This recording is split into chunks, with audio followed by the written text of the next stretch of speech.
ఆకాశం ఇద్దామనుకున్నా కన్నతాలికి అన్నం పెట్టినాడు పినతాలికి బంగారు గాజు చేయిస్తాడు మబ్బులు నిన్నే కమ్మేస్తాయని ఇట్లా మాట్లాడతావా మైకి ఇట్లా మాట్లాడుతురా మానేస్తూ ఉన్నా ఆడవాడు మోపైన సిద్దిపేటలో నేను ఎమ్మెల్యేగా పనిచేసిన రోజు నేను అక్కడ 7 సార్లు 8 సార్లు గెలిచినది.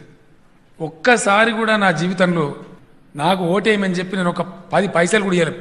రూపాయి నోటు ఇచ్చిపెట్టు పావుల బిల్ల కూడా ఎవరికి ఇవ్వలేదు. నో. చాలా మంది దుర్మార్గులు చికెన్ తింటే వస్తాయని తప్పు ప్రచారం చేసిండ్రు. చికెన్ తింటే తగ్గుతుంది. యాక్చువల్గా గుడ్లు తిన్నా ఎగ్స్ తిన్నా ఇమ్యూనిటీ పెరుగుతుంది. ఇమ్యూనిటీ నేను ముందుకు చెప్తాను. ఇమ్యూనిటీ పెరగడానికి మంచి సూచనలు కొన్ని వచ్చినాయి లేటెస్ట్ గా. కేసీఆర్ కు పూజల మీద ఉన్న శ్రద్ధ యాగం మీద ఉన్న శ్రద్ధ ప్రజల మీద లేదట. అరే నేను పూజ చేసుకుంటే నీ ముళ్ళేం బాయ్ భయ నాకు అర్థం కాదు. ఇష్టమున్న కూడా నస్తే ఒక అన్నం పెడుతున్నాం తీర్థం పెడుతున్నాం వాళ్ళ నీ ముళ్ళేం బాయ్. ఎంతో 1,50,000 ఇద్దామంటావా?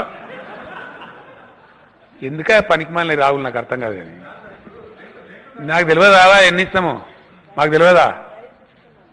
రైస్తో పాటు ఇస్తున్నాం తెలుసా? ఇది ఏ మీడియా దయచేసి అనవసరంగా ఈడ కేసు ఆడ కరోనా అని రాస్తే తీవ్ర చర్యలు తీసుకుంటాం. దీనిలో ఏం శశబిషలు లేవు. దీనిలో ప్రెస్ ఫ్రీడమ్ మేము హరిస్తలేం. ప్రెస్ ఫ్రీడమ్ కింద ప్రజల భయోత్పాదన సృష్టిస్తే కూడా క్షమించే ప్రశ్న. ఒక 24 గంటలు 7 రోజుల కాడ ఉందాం. ఏం పోతుందా? చచ్చిపోతామా? అందరం బంద్ అయిదాం. ఏం కాదు కదా, భూకంపం వస్తుందా?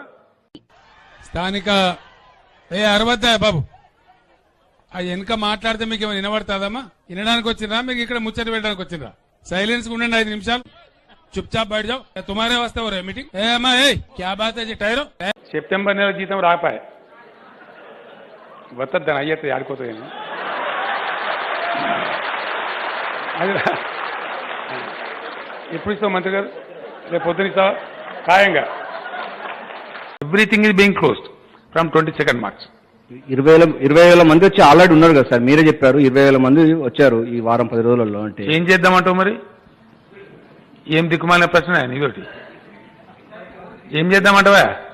ఈ కరోనా అనే దానికి అసలు ఏమి హైరత్ కావాల్సిన హైరాణ పడాల్సిన అవసరమే లేదు. ఇంకా జ్వరం తీసుకుని గోలిపోయింది అది పారాసిటమాల్. జస్ట్ బట్టి పారాసిటమాల్ గోలేసుకోవడం సరిపోతే సార్ అని చెప్పాను.